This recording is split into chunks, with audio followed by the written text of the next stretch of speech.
We are live at 11:05. This is where our two worlds intersect if you're watching us live right now. I got to cut some glass, and I'm going to just show you how to cut some glass. This is what we're going to do. This is laminate. A couple different kind of glass. There's tempered glass, which if like a side glass in your car, if you hit with a hammer, it breaks into a million pieces, or the back glass in your car. Your windshield is a laminate. What that means, there's two pieces of glass.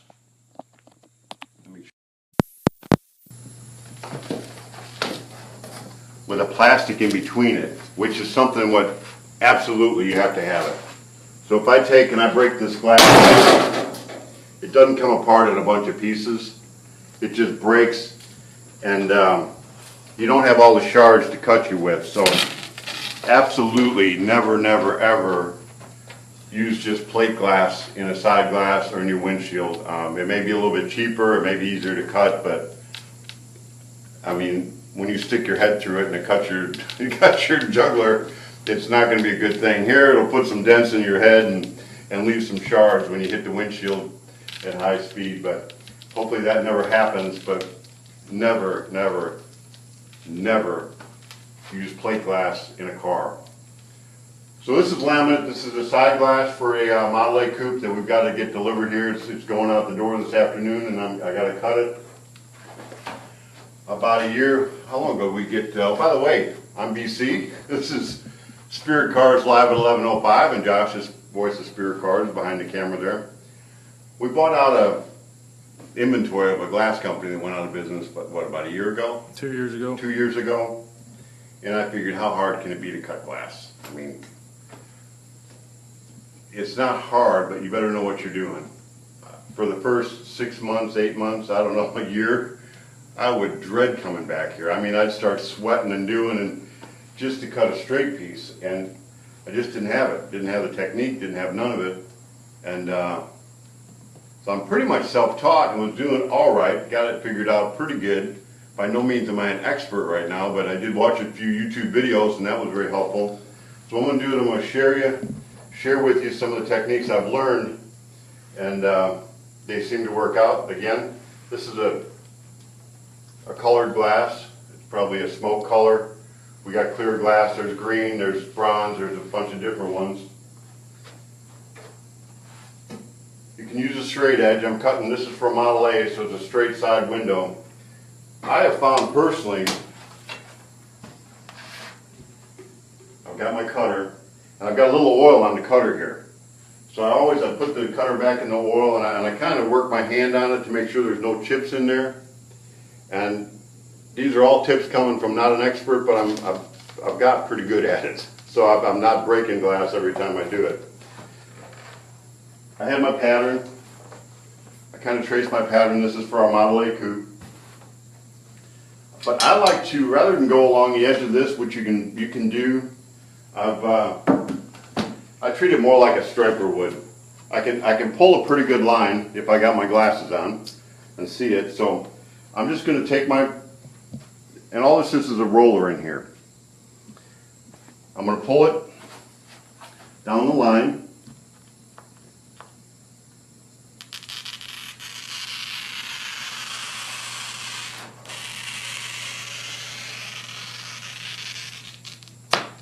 And I just scored only half of the glass. Remember, there's two pieces of glass here with plastic in between them.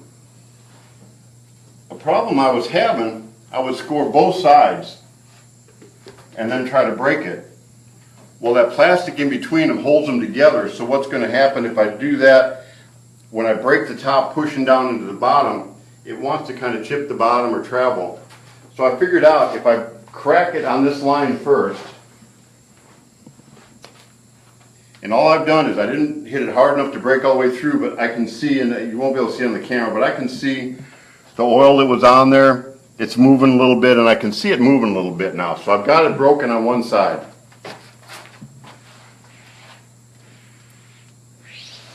It is glass, so it is sharp. Be careful, it'll cut you. There's gloves. These are plastic gloves. When we carry the big sheets, and the big sheets are very large, they're as big as this table, I always wear the gloves because it's so heavy if it would slide down. I mean, it will cut you. Hopefully we don't see any blood here today, but it does have that potential. It's glass. I've got the one side scored already. I've got my mark here, and I can actually see the score through it as well as the mark that I've made. So I want to be as close on top of that other line as I can. That way when the glass breaks, it's going to be even on both sides. I cut this earlier. You can kind of see it's even on both sides.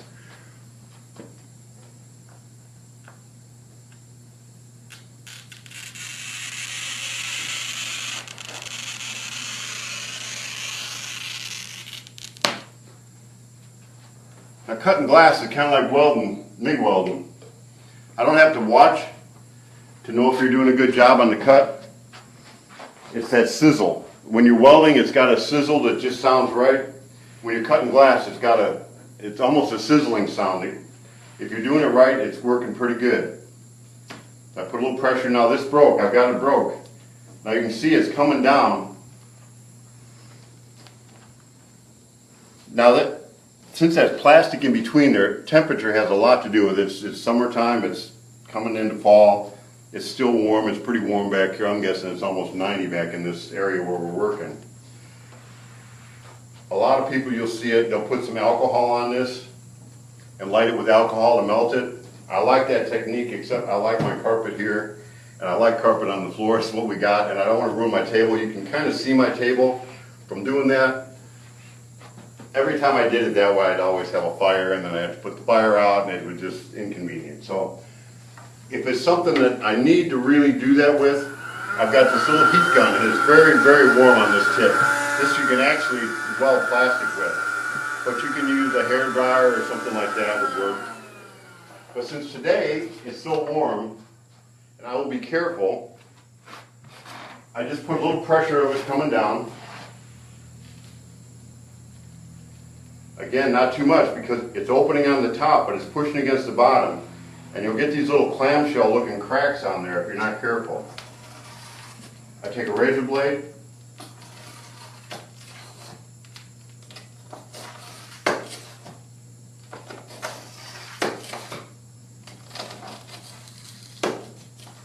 Just keep cutting, don't get too impatient. Even when you're on live TV, you can't get too impatient. This is TV, what do you call it? What do you call this that we're doing? What did you call it, Josh? Tech 101. Tech 101. The whole TV thing, I've thought about that. Television. Well, that was a great name for it, television. Okay, so we cut this. It's a little bit jagged on the edges here. Not acceptable for a windshield, or a windshield would be fine, you glue it in, but not acceptable for side glass. I'm going to show you real close over here. And it doesn't have to be done with a wet sander, but absolutely a wet sanding is better. I've probably got a 120 grit on here. You can go with 80 if you're going to cut a big circle or something. But you can see if I didn't have water going on this, I put too much pressure on it, what would happen, the glass would actually start getting hot and it'd get red. So you put too much heat into it, you're going to wind up melting it. So it's going to be loud for a second, but I'll just kind of show you another trick while I'm thinking about it. All this water coming through is going through the same thing, so the glass, the dust from the glass is coming onto it and getting onto this. I keep this wiped clean every once in a while, because what will happen when I'm going back and forth here, the glass from the dust is moving back and forth, and I can actually scratch the glass there, which I learned the hard way. That's not what you want. See the water coming down?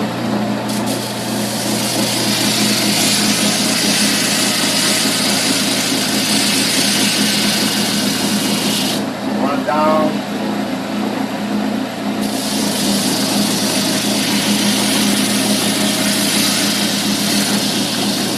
Run it down, then I'll usually kind of get a little bit of brown on the edge there. Round on the edge there. You don't need to watch me sand this all the way, but you'll see I'm getting a pretty nice edge here. So this is still high, and this one is low here. So what I'll do is I'll sand this until they're both right on top of each other, and you'll actually, you can see it here, some of this plastic in between it will actually start to show a little bit. Clean that plastic off of there and sand it till you get a nice edge, and you don't want any, you know, it looks like I've got a pretty good cut here. I've got a very, very minor, what I'm calling a clamshell, but that'll sand out. But you don't want to see those things. Sometimes when you look at windshields or side glasses, you'll see a lot of that, and that's just a poor cut. I'm going to finish up with, we'll see how good I am. I'm just going to kind of freehand this, but it doesn't have to be straight. You can cut a curve. Let's just say you're cutting a windshield and you chop the top on a car and you cut the windshield, and you got to cut the windshield to fit the new shape of the car. You may have to do multiple cuts. You know, I can't do a round like that and then expect to be able to cut that. I may have to cut this piece and a couple smaller ones, but if I go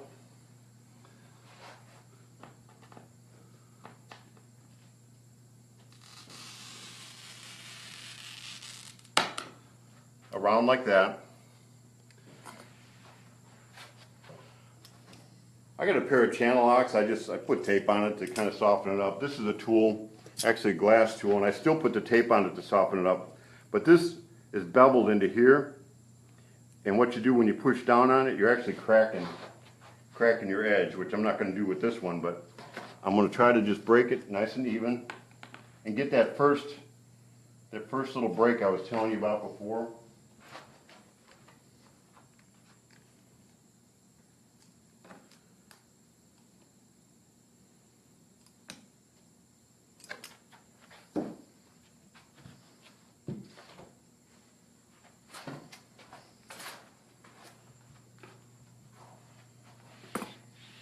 Now again, I want to try to stay as close to that line as I can. I can see through it since I cracked it.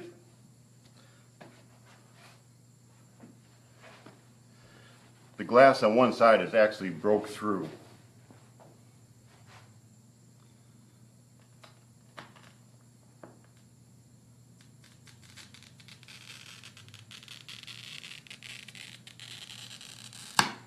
Now if I was grading myself on that, by the sound of it, that's not a very good cut.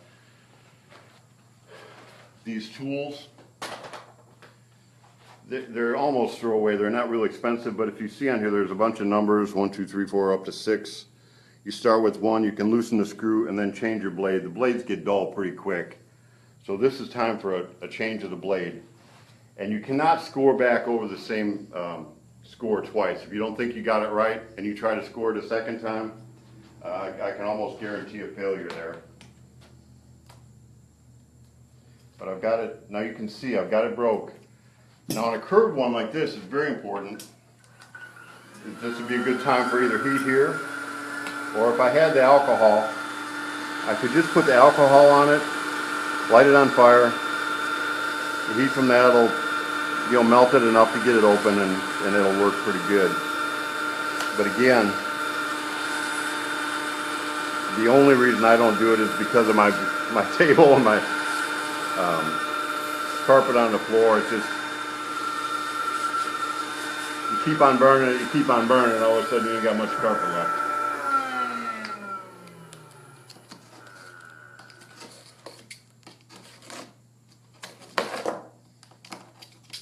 So we can cut a curve. I can sand that.